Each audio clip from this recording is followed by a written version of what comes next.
तकरीबन 8 से 10 हज़ार था चेन लगाने का। तो आपने जी नीचे उतारने का कोई 5 हज़ार रुपया ले रहे थे, ऐसे पकड़ के जो ऐसे आगे पकड़ते हैं ना, 5 हज़ार 6 हज़ार मांग रहे थे। तो आप जहाँ पर फंसे हुए थे आपको किसने बचाया आगे? हमें टूल प्लाजे से हमें आर्मी ने रेस्क्यू किया था। वो मड़ी मार रोड से टूल प्लाजे। ओए ध्यान ना तुरी हूँ जीप इधर तक की तस्वीरें वगैरह नहीं होगी। वो ऊपर बर्फ ज्यादा है इसलिए। मेरा पाकिस्तान की वीडियोस को देखने के लिए चैनल को सब्सक्राइब कीजिए और बेल आइकन को क्लिक करना मत भूलिए ताकि आपको हमारी तमाम आने वाली वीडियोस बआसानी मिल सकें। बिस्मिल्लाहिर्रहमानिर्रहीम, अस्सलाम वालेकुम नाज़रीन, आप देख रहे हैं मेरा पाकिस्तान और मैं हूं आपका होस्ट हारिस भट्टी। 3 रोज़ कबल जो मरी में सान्या पेश आया उसके जो कि पाकिस्तान में भी एक शोक का आलम है, एक अफसोसनाक सान्या था। मेरे साथ 2 भाई मौजूद हैं, एहसन और मोहसिन, जो कि मरी अपने दोस्त अहबाब के साथ अपने उस्ताद मोहतरम के साथ घूमने फिरने गए हुए थे और अल्हम्दुलिल्लाह मौजज़ाती तौर पर ये घर वापस लौट आए हैं। इन्होंने अपनी आंखों से सारा हाल देखा कि किस तरह वहाँ पे आर्मी रेस्क्यू कर रही थी। और ख़ास तौर पर इन दोनों भाइयों की जब आप गुफ्तगू सुनेंगे कि जब इन्होंने 3 से 4 किलोमीटर पैदल सफ़र करते हुए ये वापस इस्लामाबाद की तरफ आए, सारी कहानी है क्या, वहाँ पर क्या मंजर था, इनकी ज़बानी जानते हैं। अस्सलाम वालेकुम। वालेकुम सलाम। क्या नाम आपका? एहसन। एहसन, आप मरी किस दिन गए थे? हम मरी गए थे मंगल वाले दिन, जुमेरात की रात को निकले थे। अच्छा, तो जब आप वहाँ पर गए तो उस वक्त क्या सूरत हाल थी? तभी गाड़ियों की जो रफ्तार यानी कि वहाँ पे मिकदार ज़्यादा थी या गाड़ियाँ फिर अभी जा रही थी आहिस्ता आहिस्ता थी? नहीं, गाड़ी जा नहीं रही थी, गाड़ी वहाँ पर स्टे थी। बर्फ़ बहुत ज़्यादा थी, स्नोफॉल बहुत ज़्यादा हुई थी, जिसकी वजह से गाड़ी वहाँ पर जा ही नहीं रही थी। तो आप किस तरह गए थे? लोकल गए थे या अपनी प्राइवेट? लोकल गए थे हम लोग, क्योंकि प्राइवेट जो जा रहा था वो वहाँ पर फंस ही रहा था। तो वहाँ पर जिस तरह आप बता रहे हो कि जब आप गए गाड़ियाँ वगैरह फंसी हुई थी, वहाँ की जो इंतज़ामिया, वहाँ के जो लोग हैं, उनका क्या रद्द-ए-अमल था आपके साथ? वहाँ पर लोग ये था, वहाँ के जो इंतज़ामिया लोग ये था कि वो कोई हेल्प नहीं कर रहे। हर चीज़ उन्होंने बहुत रेट बताया हुआ है।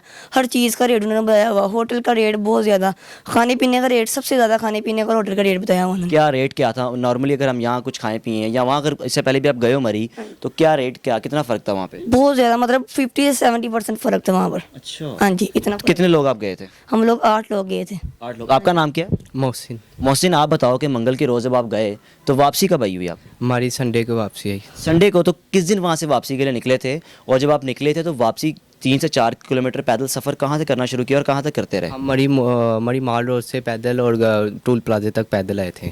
तो घर वालों से रब्ता हो रहा था? घर वाले तो ऑब्वियसली परेशान थे कि भाई हमारे बच्चे गए हुए हैं।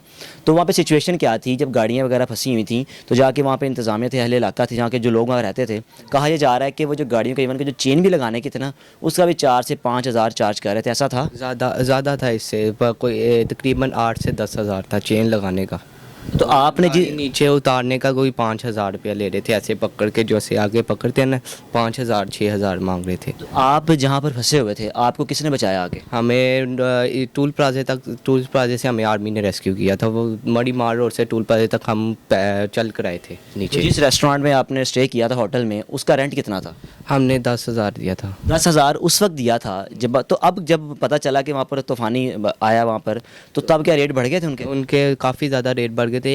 एक होटल था, हमने उससे पूछा था, हमने कहा 2 दिन हमने स्टे किया, उन्होंने कहा 70 हज़ार रुपया इतने। यानी कि वहाँ पर जो लोग फंसे हुए थे उनसे आपने पूछा कि हमने 70,000 रुपये पे किया? हाँ जी जी, वो जो उन्होंने पे भी किया, किसी ने 30,000, किसी ने 40,000 किया पे 3-4 डेज़ का। तो जब आप पैदल नीचे आ रहे थे तो इस बात में कितनी हकीकत है? कहा यह जा रहा है कि वहाँ की जो इंतज़ामिया, वहाँ पे लोग हैं, उन्होंने बर्फ़ खुद ही कंटेनर के साथ आगे की ताकि लोगों को मुश्किलात हो। जी जी, वो खुद अपनी मदद आपने कर रहे थे, खुद ही अपने हैंड से कुछ खड़े थे। वो इतनी रश है क्योंकि कंटेनर ऊपर नहीं था पा रहा, और बहुत ज़्यादा रश है उधर। ऐसे हो रहा है उधर वॉशरूम उसके ऊपर खड़े हैं, बर्फ़ के ऊपर लोग। तो मरी जब आपको आर्मी ने आके रेस्क्यू किया तो आर्मी का क्या रिएक्शन था? क्या कहा उन्होंने आपको? फॉर रेस्क्यू करते ही आपको फैसिलिटेट किया, खाना वगैरह दिया आपको, इजीली उन्होंने नीचे पहुंचाया? जी जी, उन्होंने हमें खाना भी दिया, हमें इजीली नीचे भी पहुंचाया था। सब कुछ उन्होंने आर्मी ने किया था। हमें बस अड्डे तक उन्होंने पहुंचाया था आर्मी वालों ने। कुछ खाना वगैरह भी साथ दिया? जी जी, उन्होंने चावल और पानी वगैरह दिया था हमें। तो अब कभी सोचा दोबारा मरी जाने का? नहीं, आप नहीं जाना।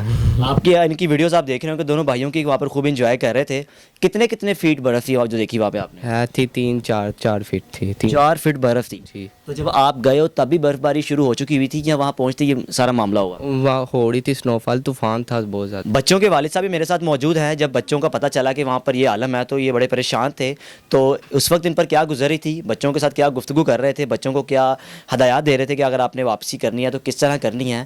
ساری ان کی کہانی ان کی زبانی جانتے ہیں. السلام علیکم سر. وعلیکم السلام. سر آپ بتائیں جب پتہ چلا آپ کو کہ بچے اس وقت مصیبت میں ہیں اور ایون کہ آرمی نے آ کے ریسکیو کیا تو بچوں کے ساتھ کیا گفتگو ہو رہی تھی؟ ان کو کیا آپ ہدایات دے رہے تھے کہ بھئی اپنے آپ کو اس طرح محفوظ رکھنا ہے یا گاڑیوں سے باہر نکلو یا جو بھی معاملہ ہے؟ میں لمحہ لمحہ ان سے فون پہ بات کر رہا تھا. ان سے یہی کہہ رہا تھا کہ بیٹا آپ نے رکنا نہیں, کہ پیدل چلتے آؤ, نیچے کی طرف چلتے آؤ, کوئی نہ کوئی آپ کو مل جائے گا اور وہ آپ کو لے آئے گا.